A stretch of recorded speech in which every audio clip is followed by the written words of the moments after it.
Hi everyone, Radhe Radhe. So in this video, I'm going to be talking about judgment. This is a topic that's very deep for me because I've felt judged many times in my life over it. I'm sure all of us have. And it's I'm right now in the middle of it. I'm in the throes of it. I felt judged right now by a friend, by somebody I consider very, very good. I'm one of the um, clearest hearted people I know. I felt judged by him like many times, but it never got to me. Today it got to me, and I was like, okay, this is juicy. This is where I get to work on myself. Where I get to understand where my weak spots are and where I can work on it. So I would love to, share about judgment. So it's very easy to say, and it is true that when somebody is judging, they're creating a separation between you and that person, and they're feeding their false ego. And that's not to say that I don't judge. I judge, I don't want to judge, but I do judge all the time, more often than I care to admit it, anyways. And yeah, that is probably because of my false ego. But when we get to this place where we respect everyone the way we respect the person we respect the most, when we actually truly get to that place, and that feels impossible, like it's not impossible, like I'm working towards it slowly but surely, and I am making progress towards that. But when we get to that place, then there's no judgment. That's basically a judgment free zone. And I've spoken about this before. There's a difference between discernment and judgment. Discernment comes from intellect, and it comes from awareness and knowing what is going on. And so it's possible to be discerning and see, okay, this is not correct, or this is not right for me at this point of time, or I do not want this around me. And like, it just doesn't fulfill me to have somebody, for example, who's just always picking up a fight for no reason. I mean, if they enjoy fighting, and then that's great. They create that fight for because they feel the need out of it. But I don't feel the need for it, and I'm not good. But that doesn't mean that I judge. Judgment comes from false ego. Judgment comes from like I am better.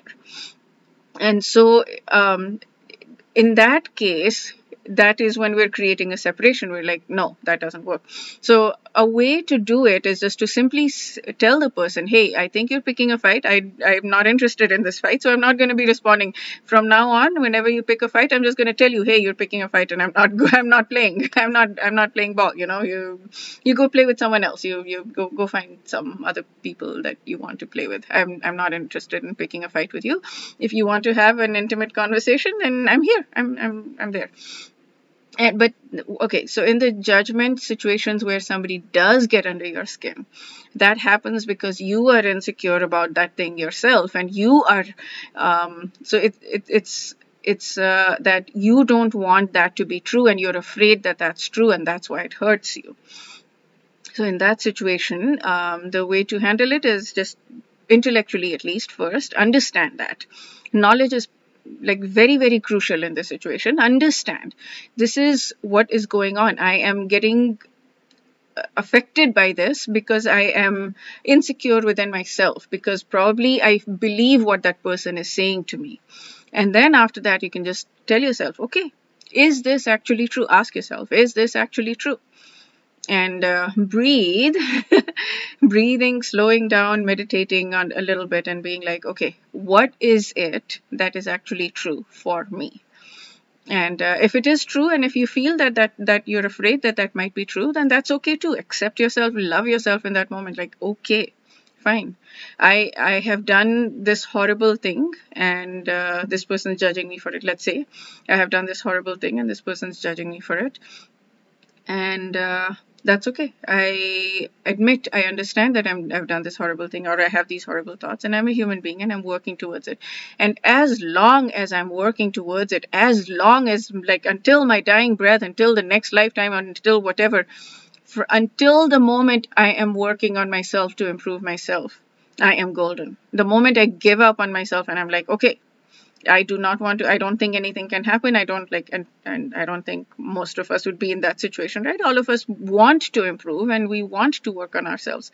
So until every moment, like I'm working on myself, I am good. The moment I stop, the moment I've given up, that's when there's no growth. But even then there is growth, because God will keep sending you those same lessons over and over again. And eventually you'll grow even after 10,000 times. It's okay. There is no bad thing. There's nothing you can do that's bad. Everything is going to take you towards God. Everything is going to take you towards growth. It might just take you longer. That's it. But there's no question of judgment, because we all have our own paths and we all have our own paces, and not everyone is going to follow the same pace. And many times people don't see that. That's the thing. You're working on yourself and people don't see that you're working on yourself. They don't see the growth you've had because they're not seeing external results. And that's okay. I mean, I really don't care, what people see as external results or not. Like, it doesn't matter. What they consider to be um, success is not what I consider to be success. So yeah, um, understand that intellectually and then let it sink into your subconsciousness. I am okay. I am truly, truly okay. I'm really okay. And yeah, this thing is not, it doesn't, I'm not going to let it bother me. Or even if I've done something bad, I'm okay, because I'm working on myself and I want to be better. As long as I want to be better, that's it. That's all it takes. Because the desire to be better, the desire to improve, the desire to come closer to God, that's all that's needed to achieve it, because God will send that grace to us when we have that desire. He will fulfill our desire. So if our desire is to be more loving, then God will fulfill that desire. Okay, that's all I wanted to say. Wish you a day filled with personal and spiritual growth. Radhe Radhe.